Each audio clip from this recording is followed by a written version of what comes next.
I said, but I think you're making a mistake here. You're mistaking bravery for courage.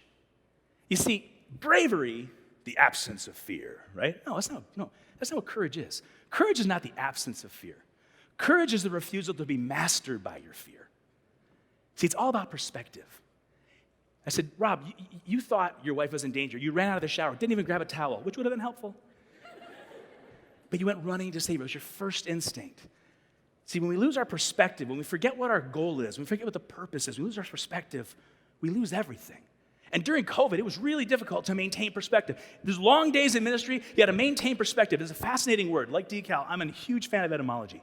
Perspective comes from Latin, from two words, per and specere, which means not to look at, but to look through.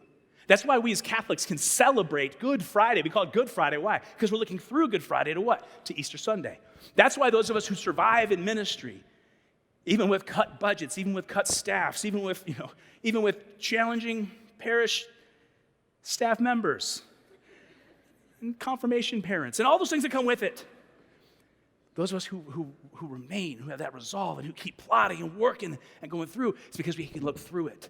You can look through the forgotten permission slips. You can look through the messy hall. You can look through the horrible pizza. You can look through all the things that go wrong.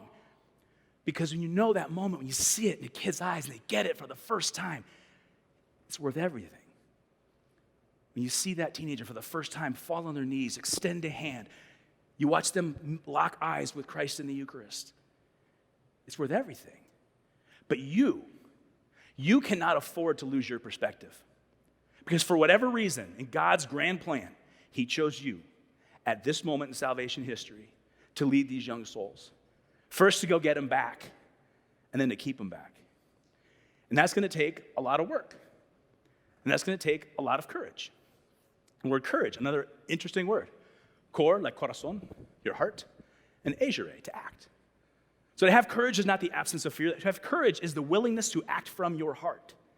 And if your heart is rent on God, not just on ministry, but on God, if your heart is rent on God, you're going to continue to go forward even when you don't want to, even when you don't feel like it, even when it hurts. You cannot afford to lose your perspective. That's why your sense of humor is so important.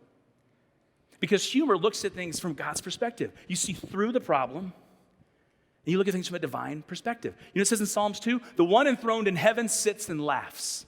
God laughs. God has a sense of humor. Joy is the highest form of philosophy. Because philosophy looks at something and says, this is how you can look at it.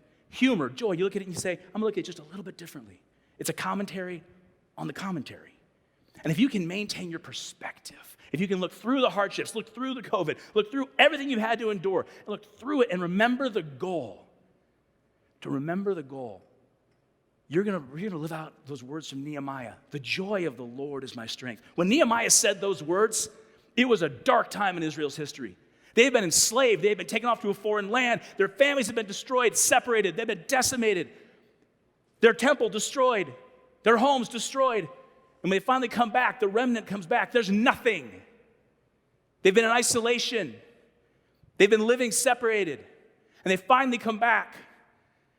He says, we're going to rebuild the temple.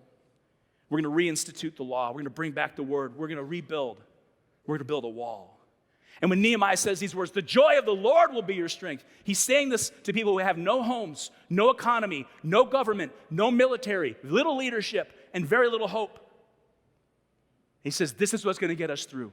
And they're out there in the heat of the day, and they're working, and they're working, and they're working, not on their homes, on God's house, on the temple, and on the walls.